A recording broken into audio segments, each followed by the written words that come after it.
अस्सलामुअलैकुम नाज़रीन, आऊं आहियां कमांडो कंवर ऐं अवां ॾिसी रहिया आहियो पंहिंजो पसंदीदा न्यूज़ चैनल सचाई न्यूज़।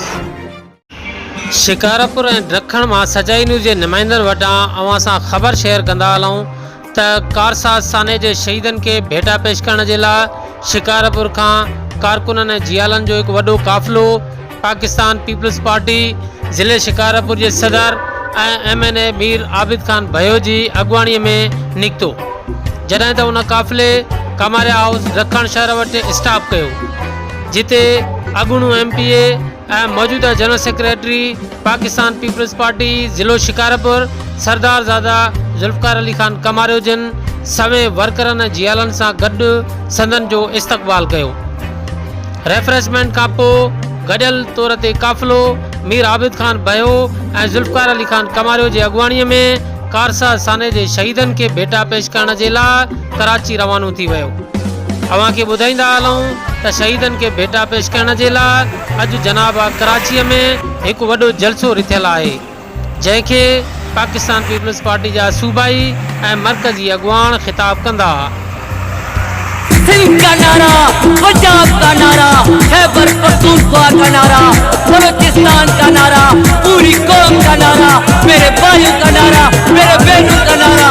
कल भी भुट्टो जिंदा था, आज भी भुट्टो जिंदा है। कल भी भुट्टो जिंदा था, आज भी भुट्टो जिंदा है। कल भी भुट्टो जिंदा था, आज भी भुट्टो जिंदा है। कल भी भुट्टो जिंदा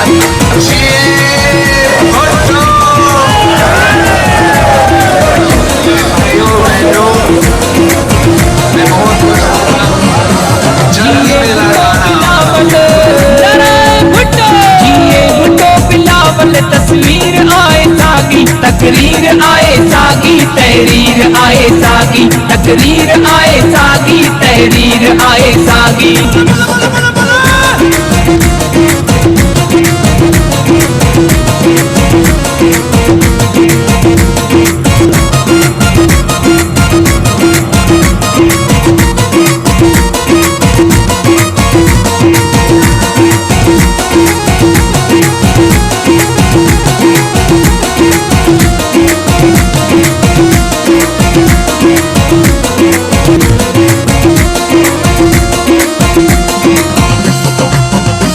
हर हिक दिल जे अंदर ज़ुल्फ़कार भुट्टो आए,